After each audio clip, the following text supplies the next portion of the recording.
You're listening to the Ethos Athletes Podcast, where we believe that your health is the number one resource you need to accomplish your dreams.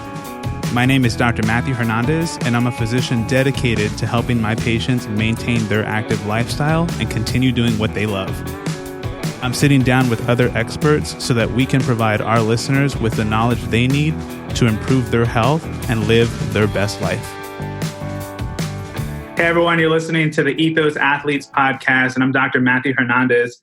And today we're starting our series on regenerative medicine and how we can fix joint pain with that. So with this particular series, I brought in Dr. Ethan Kellum, who is the CEO of Nashville Regenerative Orthopedics in Nashville, Tennessee.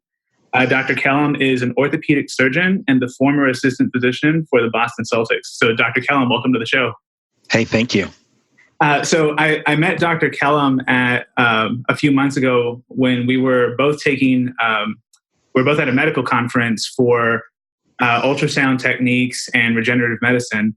And so I wanted to bring Dr. Kellum on and to talk about the field of regenerative medicine, how he uses it in his practice. And so we can kind of go from there. So before we start with that, Dr. Kellum, go ahead and tell us a little bit about your training, what made you get into this field of medicine, and then we can start with that.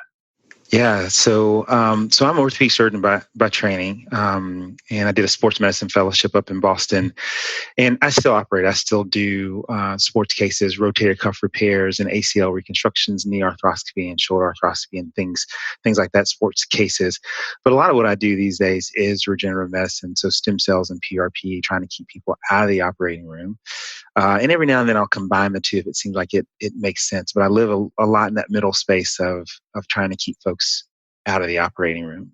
That's really cool. So for those of you who aren't familiar with regenerative medicine, this includes, like Dr. Kellum said, stem cell, PRP therapy, Prolotherapy, a number of different things. We're going to be going over that during this series. I would be so much to say is that it's really the next generation of medicine when it comes to treating joint pain. This is, it's an up and coming thing. The results have been really good. I'm sure Dr. Kellum would agree with that as well. Yes. Now, what is it? In addition to that, what else is? Why should we get excited about this field? Yeah, so over the years, as I've trained as an orthopedic surgeon and taken care of patients that have a multitude of issues that are surgical or not surgical, and it's really that those folks that are not surgical that have issues, and we've tried all the kind of the standard things, right? And some of those things can help, and some of those things don't, and some of those things end up hurting in the long run. And so the nice thing and great thing about regenerative medicine or orthobiologics is that you have the ability to help someone without going to the operating room, right? So there are times when there's no surgery for that person, but now you can actually do something to help them. And so when you're looking to stay out of the operating room and also making things better, this is a great opportunity to do that. Very little downside to it, and there's a lot of potential to make things better and to decrease pain and get back to doing the things that you want to do. So that's why it's very exciting to have another tool in your tool bag to do those things. Yeah, absolutely. Now you mentioned that these individuals are typically someone that don't need surgery, but they've kind of exhausted all the other therapies that are traditionally done. What are some of those therapies? Yeah, so some of the traditional things that we do, number one that comes to mind, we'll say, well, gosh, we'll inject a steroid in that area. Yeah. And steroids can definitely make things feel better initially, but steroids, the mode that how they work is maybe that first one helps, and then as you get subsequent ones, they don't help. And steroids actually ultimately damage the tissue and damage the joint. So although it's an option, not a great option. So that's the go-to that we've done for a very long time. Physical therapy, massage, chiropractic care. A lot of these things, once again, we've employed for a very long time and definitely can help. But there's sometimes you just need a little extra boost. Visco supplementation is one that we also use when it comes to joints, right? And there's other modalities out there, laser technology, infrared, all these things can definitely help, but sometimes they're not enough. And so when those standard things don't work, you really need something else. And in orthobiologics, regenerative medicine is one of those things that can help.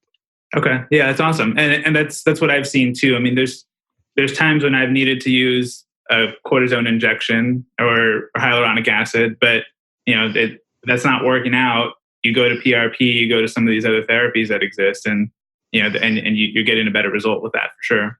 Right.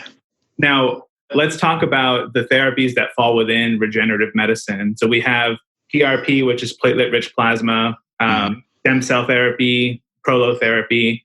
Let's talk about each one. So let's start with prolotherapy first. And I know you mentioned you do that as well, just like I do in my practice. Yeah. Can you explain a little bit about prolotherapy? Yeah, so prolotherapy is a therapy that's been around for a long time, and we've used it to help musculoskeletal injuries, whether arthritis or tendonitis and those things. And what prolotherapy is, it's essentially a sugar water. It's dextrose mixed with normal saline. Sometimes people will put in a local anesthetic and inject that into tendons, ligaments, around nerves, in the joint, things of that nature. But what it does is that it acts as a kind of an irritant or a stimulant to help attract healing cells. And so it kind of gets things going. Yeah. We in our practice, we like to kind of think about it as tilling the soil, if we're kind of thinking of an agriculture example. So the first thing, you want to get the ground ready. So with prolotherapy, that's what we do. And so it acts as, once again, as an irritant, attracts healing cells in there to kind of start that process and the inflammation and that sort of deal. So it's something that, once again, can really help a ton. Sometimes you can treat folks with prolotherapy only, and they do much better. Yeah, and do you primarily use that for for me? If there's some sort of ligament laxity or if the joint's unstable, that's primarily when I'm using that particular treatment. I don't know if you do the same thing or if you use it for other indications. Yeah.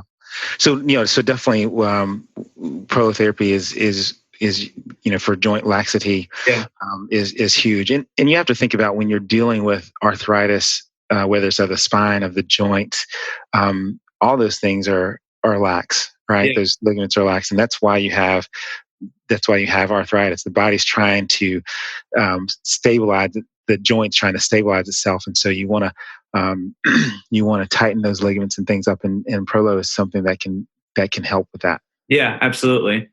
So then let's go with the way I've put in my head is the next step up, somewhat to an extent, right? And they all kind of build on each other and also work in different ways too. But right.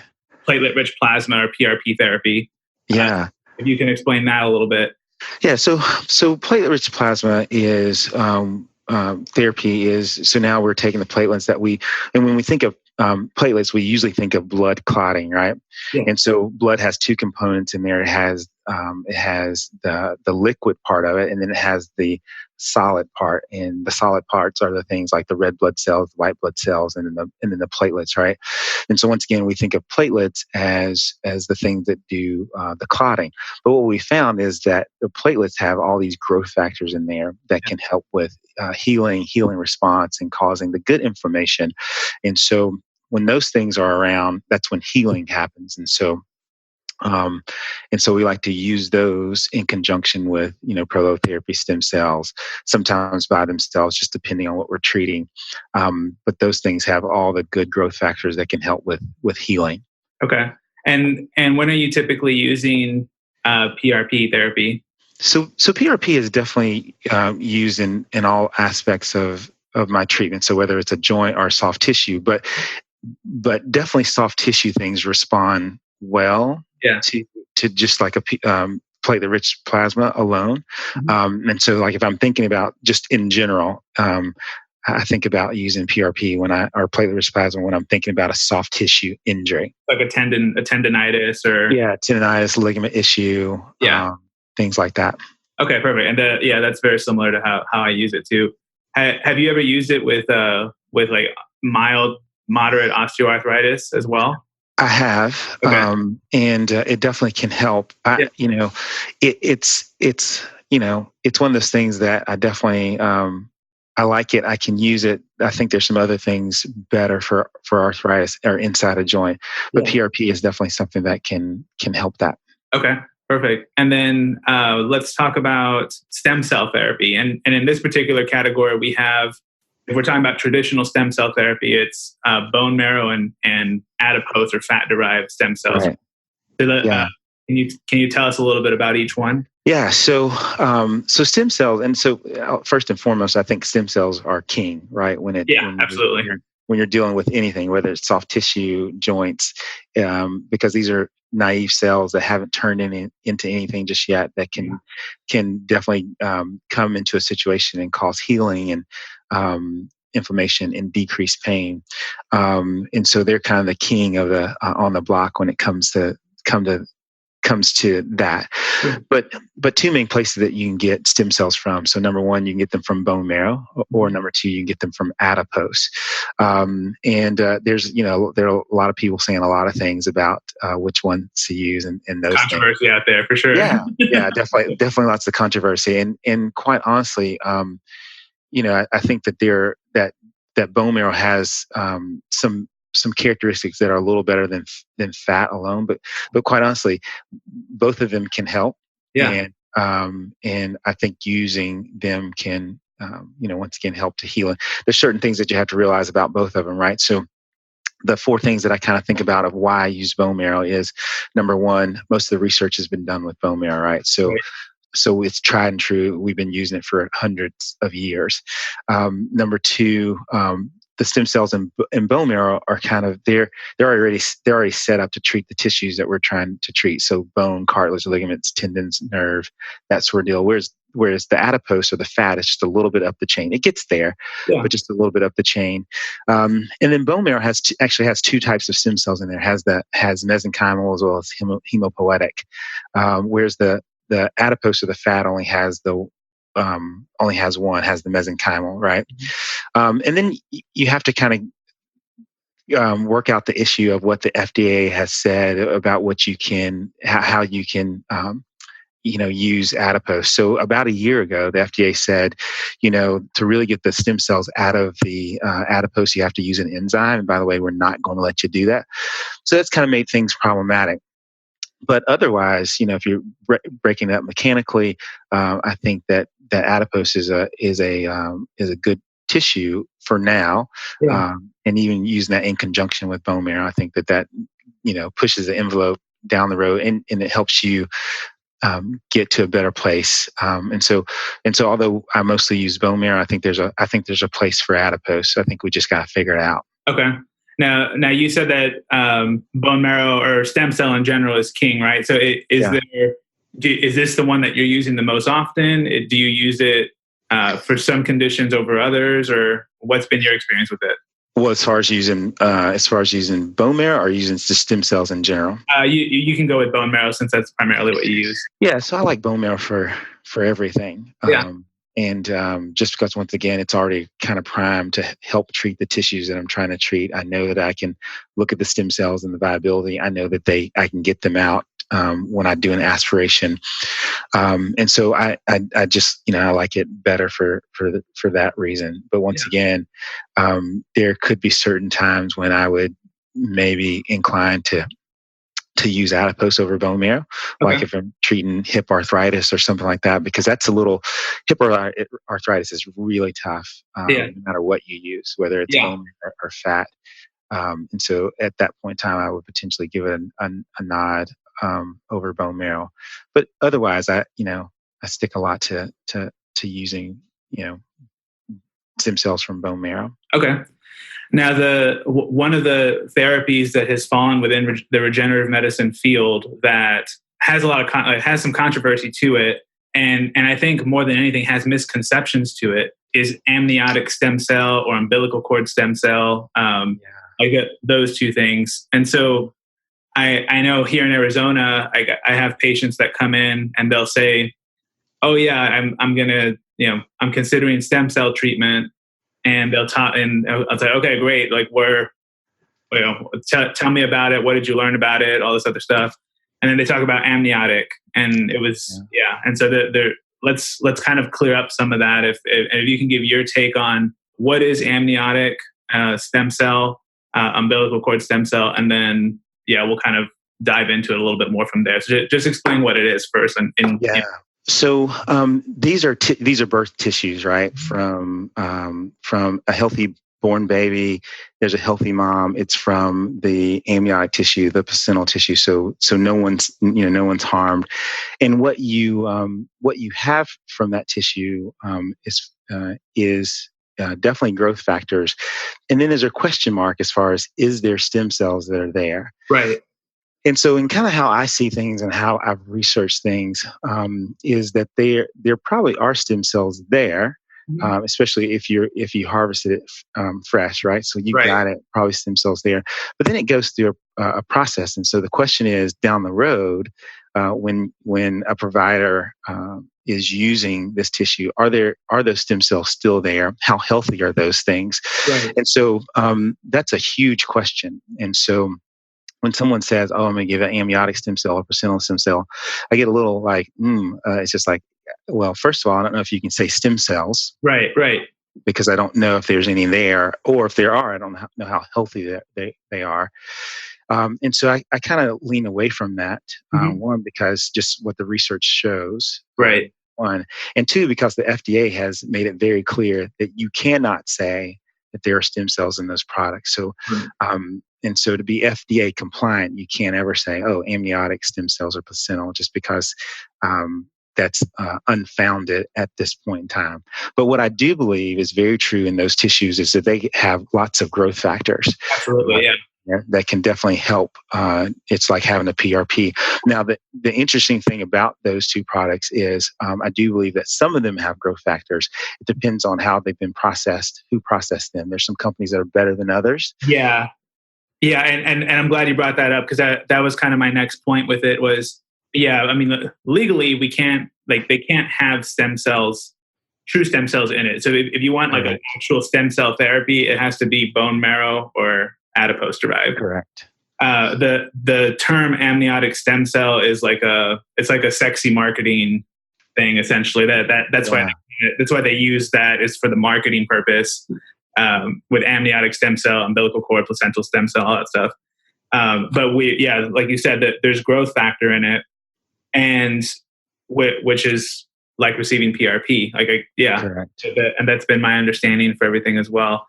The next thing you need to look at is the quality of the company that's processing it, and there's I don't know about in Tennessee.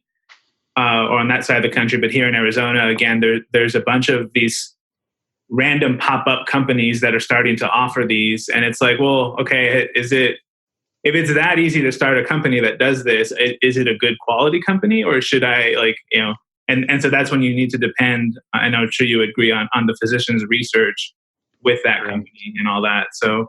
Yeah, and so I'm sure you can speak to if you've done that piece, or if it's similar like that over there. Yeah, so there's definitely lots of folks out there that are offering these things, and once again saying, "Oh, we're going to give you amniotic stem cell, placental stem cells." And once again, I think that when patients hear that, one should be it should give them pause when they hear folks say that.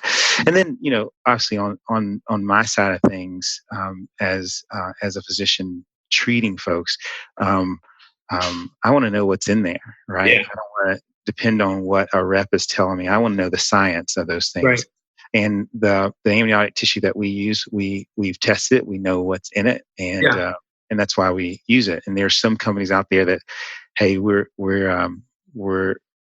this is what we have, but when you put it in the light of day, so to speak, or you put it under the microscope, you realize that, hey, this doesn't have the things in there that you said that it does. So you're essentially doing nothing for someone. And so, as for me on this side, it's like I want to make sure that when I do use those tissues, that it has the things in there that it says it does. And so you have to be careful. And so if your physician is not taking time to do that, then who's going to be an advocate for the patient, And so that's very important. I think when folks are looking around and say, okay, let me see the science. Let me know the science about the product that I'm using. Yeah, absolutely. Now, I know in more recent conferences that I've gone to in regenerative medicine, and they started talking about exosomes. Are you familiar with that at all, or Yes. if you have like some opinion on it?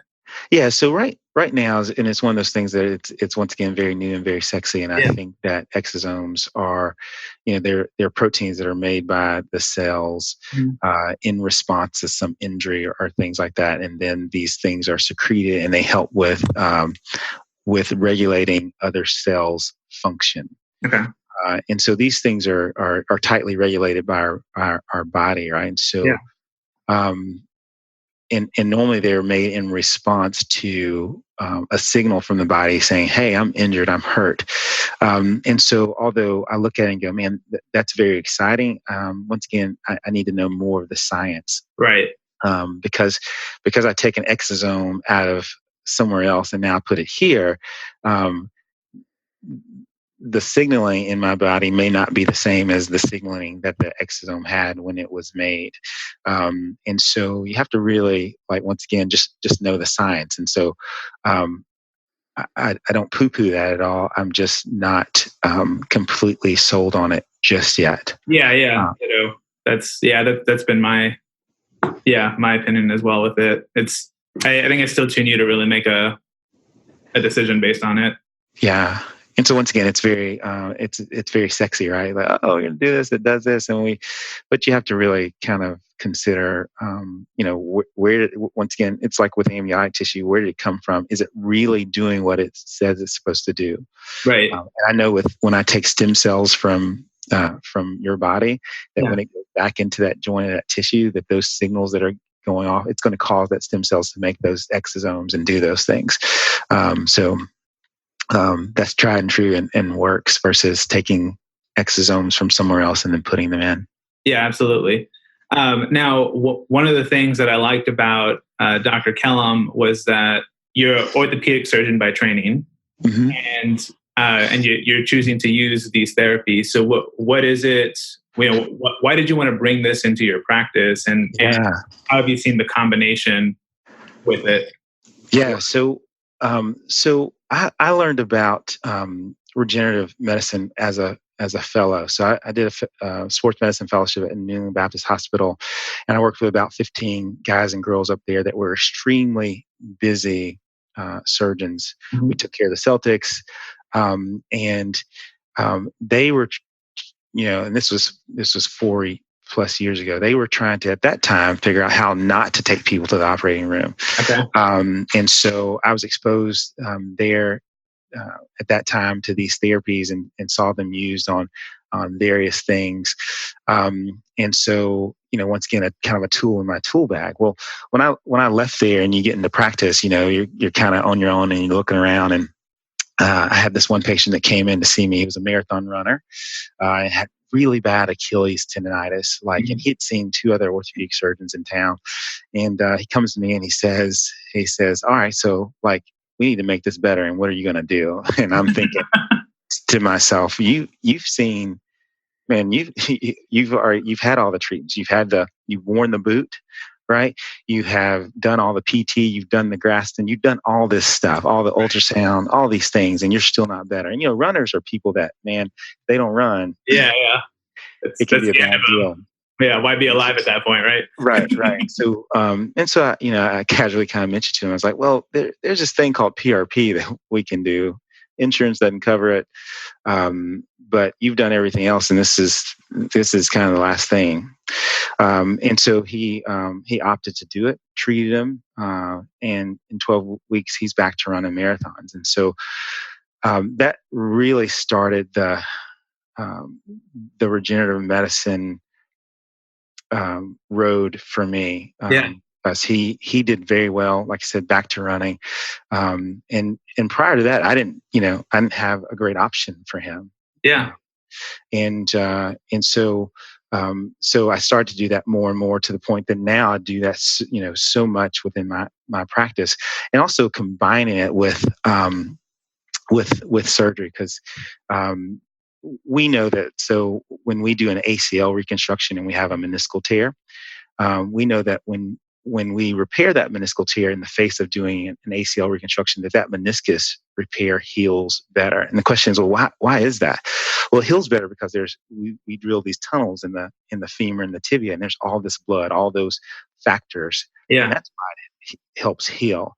And so, in the face of having, like, when, let's say you don't have an ACL and you just got a meniscus tear and you repair that, either you need to put some blood in there, or better yet, stem cells, PRP, to help that meniscus heal. We also know in the shoulder, we've known this for a very long time, that when we repair a cuff, a rotator cuff tear, we know that probably a good percentage are going to re-tear, right? Right. But we also know that when we repair cuff, but we augment that with stem cells or PRP, that 100% of the time that heals, and that the re-tear rate is less than if we don't use that. So, quite honestly, if we're really trying to give cutting edge techniques and doing things well, anybody that usually has something dealing with a ligament or tendon, or pretty much any musculoskeletal deals that we're repairing, we probably should be using PRP and stem cells with those things. And so I think that that's a much better way than either just, if we got a tear that we have to repair, using that, just repairing it by itself. I think we should be adding some of the regenerative techniques to that. And I definitely use that with the patients that I see, because I know that they do much better when I do that. Okay. Now, how many, it's probably going to be a hard number to guess, but how many orthopedic surgeons do you know that actually kind of augment the two in their practice? And, I know out here, I'm not an orthopedic surgeon, but I do the regenerative medicine aspect. Mm-hmm. And there's times when I talk to orthopedic docs and they're like, oh yeah, I don't believe that works. And it's okay, but I don't know, the research is showing that it works, but that's cool. I mean, you do your thing too. I know of a handful out here in Arizona. I don't know if there's more on that end, or if you have a number roughly on what you would estimate. Yeah, I definitely don't have a good number of that, and it's growing by the day. But a lot of my colleagues are still very much like, well, maybe I'll do PRP. I don't necessarily believe in stem cells, and they'll say, gosh, I need the research. But there's so much research out there. I mean, there's a crazy amount of research out there. And so, it's the number, it's growing, but it's not where I want it to be. Like I think that we, as a group of people that take care of musculoskeletal injuries, those are things that we should be doing all the time. Right. And like I said, it's increasing, but it's not where it should be. Yeah. And when someone goes through a surgery, like you had mentioned, mm-hmm. Let's say they're going to, let's go with your rotator cuff example. So they go have the rotator cuff repair. That doctor doesn't do PRP or stem cell, whichever. Are they able to go and get treatment afterwards and still have the same effect? Or I definitely think within a certain amount of time, if you're 2 to 4 weeks after that would definitely help what we're trying to achieve, right? Okay. Definitely at the time of surgery it's convenient. But you're already out. It's right there. Yeah. But you could potentially do it, 2 to 4 weeks after. It's definitely going to, the quicker the better, obviously, but I think it would help in what we're trying to do. Okay. Awesome. Now, what's the expectation that people can have from these types of treatments? I mean, I know, there's clinics that market this stuff as like a cure-all sometimes, and that's definitely not the case. Right. What's your experience been with? How long do these treatments last? What's the outcome of it? We'll start with that. Yeah. So the biggest thing is that these things they're not cures. Now, there are times when it can make it all better and make it better for a long time and get people back to 100%. But these are things that do to some degree have kind of a half-life. And so I always kind of tell people that if we're treating you for something with PRP, it's about a year. If we're doing stem cells, it's about 3. But we know that you can have much longer than that. And sometimes people have these treatments and they don't have any more issues after they've been treated. But it's not a cure. It doesn't work for everyone. Right. And and so it's, and it's unique to that person and what we're treating, right? But if someone's telling you that, man, we're going to make this 100% better, and it's going to, one shot and we're done, then that's a little tough to. Yeah, I might want to turn the other direction. Yeah.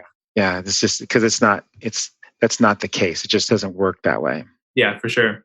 Now you mentioned when in the example that you were giving with your patient who was the runner, you mentioned to him that it's not covered by insurance. Is that a good thing? Is that a bad thing in your opinion? Well, I think it's tough because it makes entry into having this done. It can be tough, right? It's a financial burden that will be owned, by the patient. And these things definitely are not inexpensive, right? So, and so that becomes tough. And I have a lot of thoughts and reasons why insurance doesn't cover that.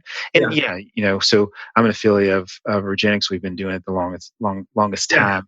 And since 2005, and there's definitely, once again, research and outcomes and those things. And so the proof is definitely there, but it's one of those things that this is very disruptive, right? And so people want more research, and I get that, and it changes the landscape. And so currently things aren't covered by insurance, which once again can be tough, but they definitely do help and can make progress. And who knows how that's going to go down the road as far as if insurances will cover them or not in the future. Yeah, absolutely.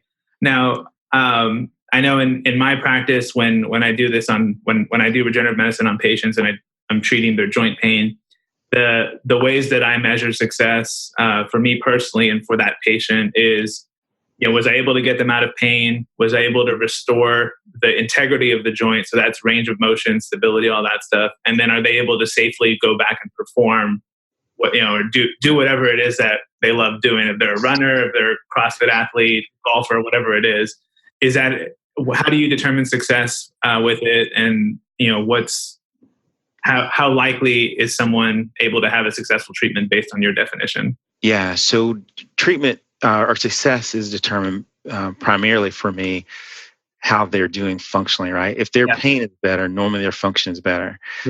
And so those things, no matter what the joint looks like, if they're able, and then if they're able to go back to the things that they want to do, or at least they're out of pain, things like that, they're able to play with their grandchildren, are able to do racquetball, go for that walk with their loved one. All of those things are how I measure success. And there's definitely other things that you look at too. Like sometimes you may want to just see, well, what does that meniscus look like after we treat it? What does that MRI look like? And those things are less on my scale, because there are times when people have awful, ugly looking x-rays, images, MRI, etc., but they don't hurt, right? Things are good. And so all those are important at times. They're not the most important. So it's definitely pain and function. Okay. That's how I measure success. Awesome. If one of our listeners wants to go and, if they want to know if they're a candidate for one of these types of treatments, how would they know that, in your opinion? Yeah. So my opinion is looking at what you want to accomplish functionally. What is it that you're trying to do? If you're trying to be completely out of pain, then that may not be a reasonable thing, right? But if you're 30% or 60% or 90%, then that can be something that's better. So, one, what they want to accomplish, their goal. Two, talking to someone that understands the gamut of all of these products from them, allograft products, which means from another tissue, another source, right. And getting a good understanding about, how could this potentially affect me and make things better? And so I think, sitting down and talking with a knowledgeable caregiver in that way can help them figure those things out. And obviously doing some research on your own, talking to your friends but asking questions, right? For sure. Well, how does this work? And all of those things. Yeah, absolutely. Now you mentioned going to someone who's knowledgeable in the different therapies that exist. I tell patients if they only know about amniotic growth factor, or only about like this one thing, that's everything's going to be a hammer at that point, or everything's good. Yeah, if all I have is a hammer, everything's a nail, right? So it's like, Correct. yeah, you want to avoid that. What are some other qualities that people should look for when they're considering this treatment? What things should they look for in a physician who performs this stuff? Yeah. So I think some of the biggest thing is, number one, how long have they been doing it, right? Right. Two, their knowledge of musculoskeletal medicine. Like, do they know all the different things as far as the different diagnoses, right? Yeah. What is this? There's some slight subtleties to joint things, to tendon things, and all of that. And so those things are very important. Using imaging, right? So if you're just kind of willy-nilly putting it in there, it's just like, well, I always tell people about, I learned as an orthopedic surgery resident to blindly put in joint injections. Yeah. And I remember there's a study, it's probably now 5, 6, 7 years old, but it looked at orthopedic surgeons putting in joint injections in the shoulder. And what they found was that probably only 40% of the time we're in the right place. Yeah. Orthopedic surgeons are very confident people. You're like, a shoulder injection? Oh, man, that's easy. Like, it's just right there. But only 40% of the time were we in the joint. I mean, that's, over half the time. Yeah. And it's just like, so is what I'm doing helping? Well, no, because you're not even in the right place 60% of the time. So I think imaging is very important, right? You have to, someone that uses X-ray, someone that uses ultrasound, or, fluoroscopy, to do those things is very important. And then who's doing the injection, right? Right. I do all of my injections. It's not farmed out to anybody else. Same here. I see the patient. I do the injection because it's very important. We're spending a lot of money to do it, and we want to make sure that it's in the right place. And so, who's doing that injection? Are they using imaging? Are they really a musculoskeletal specialist? Yeah. And then what's their knowledge of regenerative medicine? If you're poo-pooing everything out there and saying this is the only thing that you could potentially use, then you probably don't have a good knowledge of what's out there, right? And so, and everyone's different. You want to, I think, just having a good solid knowledge of all of the things, whether it's fat, whether it's bone marrow, whether it's amniotic tissue, placental tissue, exosomes, PRP, and the different types of PRP. We hadn't even really discussed that, right? Yeah, for sure. There's certain times when you want to use this and you want to use that, and once again, like you said, just because you're, all you have is the one tool in your toolbox, that hammer, and that's what you use. You really can't. You're really doing a disservice to patients when you do that. So I think that you have to have more tools in your toolbox. Yeah, absolutely. What are you hoping, or how are you hoping that this field will evolve? It's a growing field. We've seen that already, which is really cool. How are you hoping it'll evolve as throughout the years? Yeah, so I think one of the things is one, having even a deeper and better understanding of the knowledge, right?